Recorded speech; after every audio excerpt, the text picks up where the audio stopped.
इस बीच एक बड़ी खबर आयकर छापेमारी से जुड़ी हुई। एक बार फिर से इससे जुड़ा हुआ खुलासा हुआ है। राजनीतिक दलों को दिखाए गए फर्जी चंदे की राशि बढ़कर पहुंची 500 करोड़ रुपया।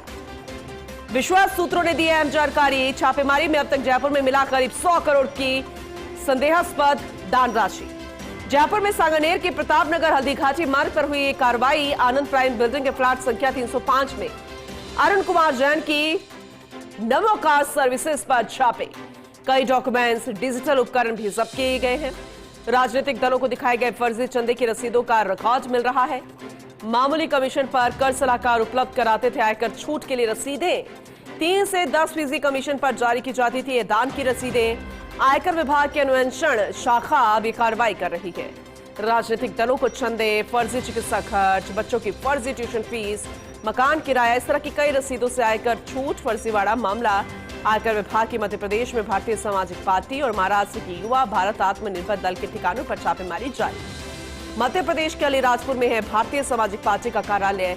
महाराष्ट्र के औरंगाबाद में है युवा भारत आत्मनिर्भर दल का कार्यालय। दोनों ही दलों के बैंक खातों में मिला मामूली बैलेंस। राजस्थान के कई लोगों ने दिया इन दोनों ही पार्टियों को काफी चंदा। अब बोगस दान देने वाले आयकर दाताओं पर विभाग जल्द ही कार्रवाई शुरू करेगा। एसोसिएट एडिटर विमल कोठारी लगातार हमारे साथ बने हुए इस खबर पर एक बार फिर से उनका रुख करेंगे और ज्यादा जानकारी के लिए। विमल जी, क्योंकि इस पूरे मामले में बहुत खुलासे हो रहे हैं और बहुत कुछ फर्जीवाड़ा भी निकलकर सामने आ रहा है और इन सबके बीच में जो बोगस दान दाता है उन पर भी एक्शन लिया जाएगा, तो पूरे प्रोसेस को बताइए और अब तक जो कुछ हुआ है उसे लेकर भी अपडेट कीजिएगा। देखिए इंदु जी, जहाँ तक इस पूरे मामले की बात करें, ये मामला 2022 के अंदर सबसे पहले उजागर हुआ था, जब गुजरात के अंदर 23 राजनीतिक दलों का इनकम टैक्स डिपार्टमेंट ने पता लगाया था, जो केवल और केवल कागजी मतलब राजनीतिक दल थे। इनका कोई राजनीति से कोई लेना देना नहीं था। इनका केवल और केवल एकमात्र जो उद्देश्य था वो ये था कि मतलब किसी तरह से जो इनकम टैक्स कानून के अंदर जो करदाताओं को, राजनीतिक दलों को दिए जाने वाले दान के ऊपर 100% तक की जो छूट मिलती है, इस छूट का दुरुपयोग करना।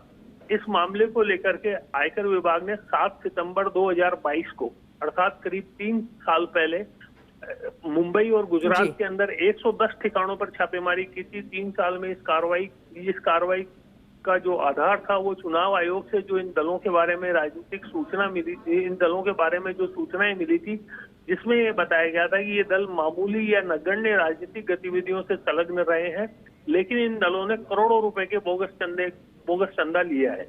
इसके आधार पर इनकम टैक्स डिपार्टमेंट ने कार्रवाई की थी। अब इसके बाद में इनकम टैक्स डिपार्टमेंट ने करीब 3 साल बाद में फिर ये कार्रवाई की है, जिसमें 150 जो ठिकाने हैं जहाँ पे छापेमारी की है, करोड़ों रुपए के राजनीतिक चंदे का खुलासा किया है।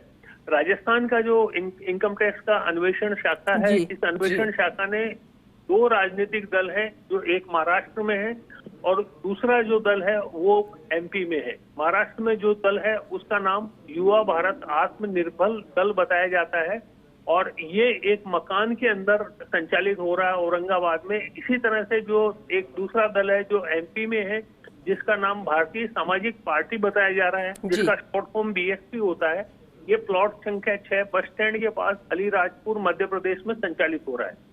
इनकम टैक्स के जो अधिकारी राजस्थान से यहाँ कार्रवाई करने के लिए गए हैं, तो कोर्ट से हमारे को सूचना मिली है, उसके अनुसार ये है कि इन दोनों ही दलों ने पिछले 3 साल में करीब 500 करोड़ रुपए के आसपास का डोनेशन प्राप्त किया है।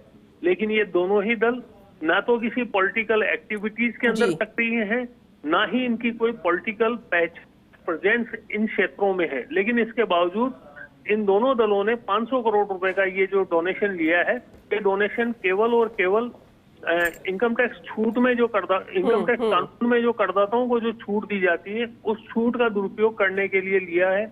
और जो ठीक है विमल जी, बहुत शुक्रिया। विस्तार से आगे भी आपसे हम जानकारी लेते रहे।